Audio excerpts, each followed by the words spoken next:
رسول اللہ صلی اللہ علیہ وآلہ وسلم نے فرمایا کہ میری امت کے لوگ وضو کے نشانات کی وجہ سے قیامت کے دن سفید پیشانی اور سفید ہاتھ پاؤں والوں کی شکل میں بلائے جائیں گے، تو تم میں سے جو کوئی اپنی چمک بڑھانا چاہتا ہے تو وہ بڑھا لے، یعنی وضو اچھی طرح کر لے۔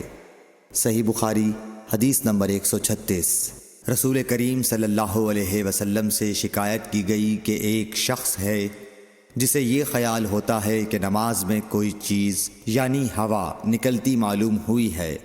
آپ صلی اللہ علیہ وسلم نے فرمایا کہ نماز سے نہ پھرے یا نہ مڑے جب تک آواز نہ سنے یا بو نہ پائے۔ صحیح بخاری حدیث نمبر 137۔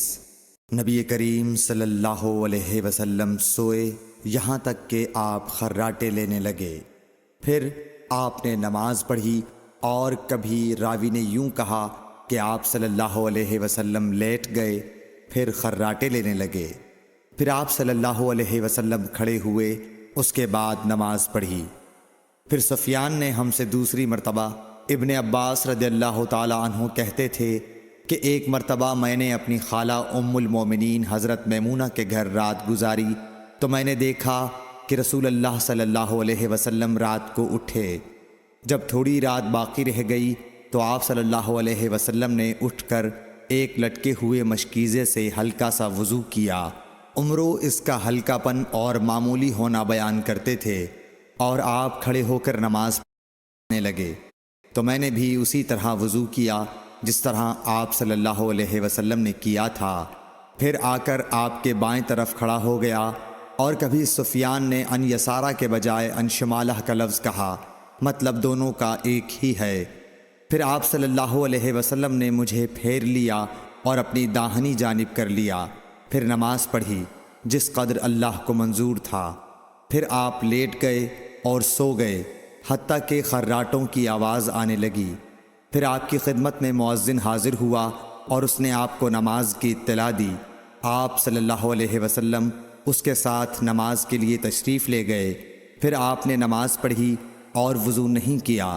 سفیان کہتے ہیں کہ ہم نے عمرو سے کہا، کچھ لوگ کہتے ہیں کہ رسول اللہ صلی اللہ علیہ وسلم کی آنکھیں سوتی تھیں، دل نہیں سوتا تھا۔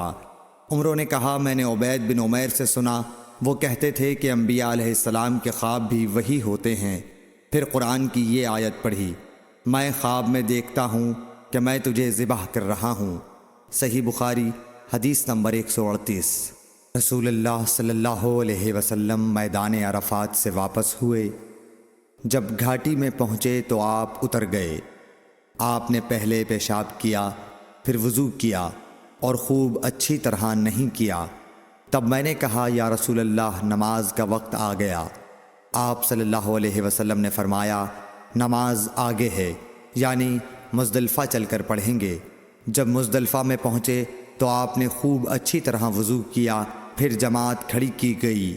آپ صلی اللہ علیہ وسلم نے مغرب کی نماز پڑھی، پھر ہر شخص نے اپنے اونٹ کو اپنی جگہ بٹھایا، پھر عشاء کی جماعت کھڑی کی گئی اور آپ نے نماز پڑھی، اور ان دونوں نمازوں کے درمیان کوئی نماز نہیں پڑھی۔ صحیح بخاری حدیث نمبر 139۔